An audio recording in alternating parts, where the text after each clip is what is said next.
उसे सावली गांव को इंसाफ दो, इंसाफ दो, इंसाफ दो। उसे सावली गांव को इंसाफ दो, इंसाफ दो, इंसाफ दो। अरे नूरुल हसन को इंसाफ दो, इंसाफ दो, इंसाफ दो। महाराज सरकार मुर्दाबाद, मुर्दाबाद, मुर्दाबाद। महाराज सरकार मुर्दाबाद, मुर्दाबाद, मुर्दाबाद। अरे नूरुल हसन को इंसाफ दो, इंसाफ दो, इंसाफ दो। इंसाफ दो, इंसाफ दो, इंसाफ दो, इंसाफ दो। इंसाफ दो, इंसाफ दो, इंसाफ दो, इंसाफ दो। महाराज सरकार मुर्दाबाद, मुर्दाबाद, मुर्दाबाद। महाराज सरकार मुर्दाबाद, मुर्दाबाद, मुर्दाबाद। देखिए, महाराष्ट्र में उसे सावली गांव तालुका खटाव जिला सतारा, यहाँ पर पिछले महीने अगस्त महीने में एक ऐसा हादसा घटा जो देश के लिए बहुत ही शर्म की बात है। इंस्टाग्राम पर एक धार्मिक भावना दुखाने की पोस्ट डाली जाती है और हमारे गैर मुस्लिम भाइयों की धार्मिक भावना दुखती है, ये सही बात है। लेकिन भारतीय जनता पार्टी के वाइस प्रेसिडेंट महाराष्ट्र के विक्रम पावस्कर साहब हजारों मॉब लेकर पुलिस स्टेशन जामा मस्जिद के सामने पहुंचते हैं और वहां धार्मिक भावना दुखाने का काम करते हैं। मॉब को जो है लफड़ा करने के लिए, फसाद करने के लिए उकसाते हैं, उकसाने वाले बयान देते हैं और उसके बाद भी पुलिस कोई कार्रवाई नहीं करती। उसके बाद क्या होता है, ये सबसे बड़ी बात। उसके बाद ये होता है कि स्थानीय लोग पुलिस स्टेशन में कंप्लेन करते हैं कि विक्रम पावस्कर नाम के जो भारतीय जनता पार्टी के वाइस प्रेसिडेंट है, उन्होंने माहौल खराब करने की कोशिश की है, शहर का वातावरण खराब हो सकता है। यकीनन वो फेसबुक पे, इंस्टाग्राम पे जो पोस्ट डाली गई थी, पुलिस उसकी जांच कर रही है। आज तक जवाब नहीं मिला कि वो फर्जी आईडी से था या किसी पद में डाला था। लेकिन किसी भी देश के नागरिक को यह अधिकार नहीं है कि किसी धर्म विशेष को अभद्र टिप्पणी करे, खासतौर पे नेताओं को, कि मुल्क के किसी भी नागरिक को, किसी भी धर्म के मानने वाले की धार्मिक भावना को दुखाए। साथ ही किसी भी मौत को यह उकसाकर कि भाई फलाना धर्म के लोगों को टारगेट करना है, यह बहुत ही शर्म का मुकाम है। ऐसा विक्रम पावस्कर ने किया। उसकी वजह से पिछले महीने 100 से 150 असामाजिक कंटक लोग, ये सारे लोग मस्जिद में घुसते हैं।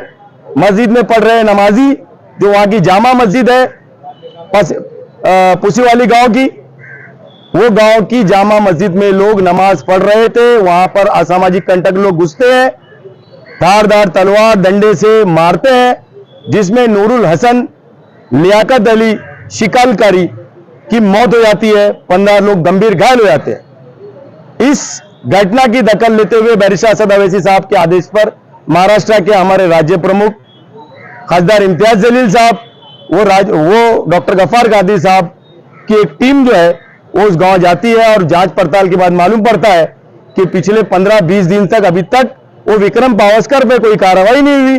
जो मरे उनको कोई मुआवजा नहीं मिला। और सबसे बड़ी बात यह है कि भिवंडी शहर में एक कवि सम्मेलन हुआ कांग्रेस पार्टी का, और कवि सम्मेलन में कांग्रेस पार्टी मुसलमानों की बात करते हुए नजर नहीं आया।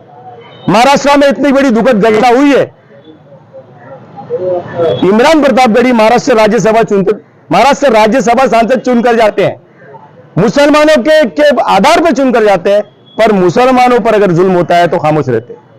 मजलिस-ए-इत्तेहादुल मुस्लिमीन ने दखल लिया बैरिस्टर असद अवैसी साहब की आदेश पर, और पूरे के पूरे मजलिस-ए-इत्तेहादुल मुस्लिमीन भिवंडी शहर जिला कारकुलान आज माननीय प्रांत अधिकारी कार्यालय के समक्ष अपने देश के संवैधानिक अधिकारों का इस्तेमाल करते हुए धरना प्रदर्शन किए हैं। और हम सभी ने लेखी स्वरूप में ज्ञापन जो है माननीय प्रांत अधिकारी को सौंपा है।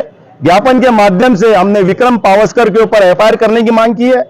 साथ ही साथ माननीय राज्यपाल, माननीय गृह मंत्री, मुख्यमंत्री व उप मुख्यमंत्री से हम ये मांग करते हैं कि वो जो बेचारा हमारा नौजवान साथी, जो इस देश का सामान्य नागरिक था, सम्मानित नागरिक था, उसकी मौत हो गई है।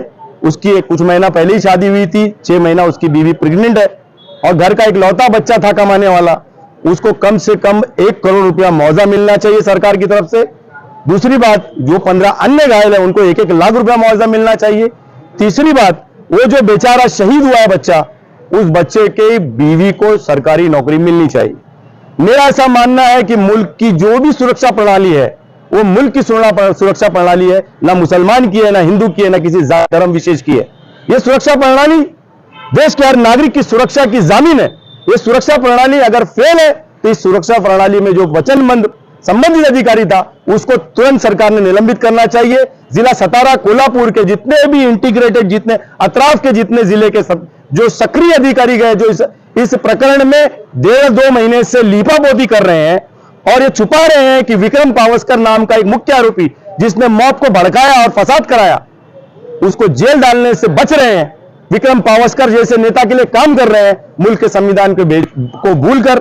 ऐसे सारे अधिकारियों को निलंबित करना चाहिए और खास तौर पे नूरुल हसन और वो अन्य 15 जो घायल है उनको इंसाफ मिलना चाहिए। साथ ही उस मस्जिद के अतराफ जो मोबाइल की दुकान है, जो दुकानें जलाई गई, जो गाड़ियां जलाई गई, वो सारे लोगों को मुआवजा मिलना चाहिए। ऐसी मजलिस इत्तेहादुल मुस्लिमीन की मांग है।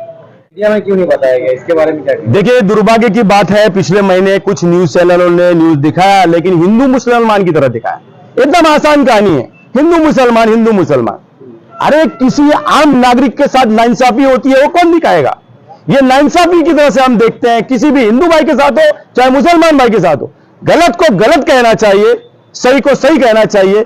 यह हमारे मुल्क के नेताओं को आदत बांधनी पड़ेगी, नहीं तो मुल्क जो है आने वाले वक्त में राजशाही की तरफ जा रहा है। ये लोकशाही वाला मुल्क है, कानून कवानीन के पाबंद वाला मुल्क है, रूल ऑफ लॉ वाला मुल्क है। तो ये जो चीजें आप जो कह रहे हैं कि 1.5 महीने बाद क्यों आई, 1.5 महीने बाद इसलिए आई कि 15-20 दिन तक कर्फ्यू लगाया गया था, वहां पर जाने पे मनाही थी और जमावबंदी के वजह से वहां पर डेलीगेट जा नहीं पाया। 15 दिन पहले ही महाराष्ट्र मजलिस इत्तेहादुल मुस्लिमीन के कारगुजार सदर वहां पहुंचे और संबंधित पीड़ितों से मुलाकात करके ये सारी कहानी जाना। उसके बाद राष्ट्रीय अध्यक्ष बैरिस्टर असद अवैसी साहब के आदेश पर आज ये जो संवैधानिक मोर्चा निकला है, हमने निकाला।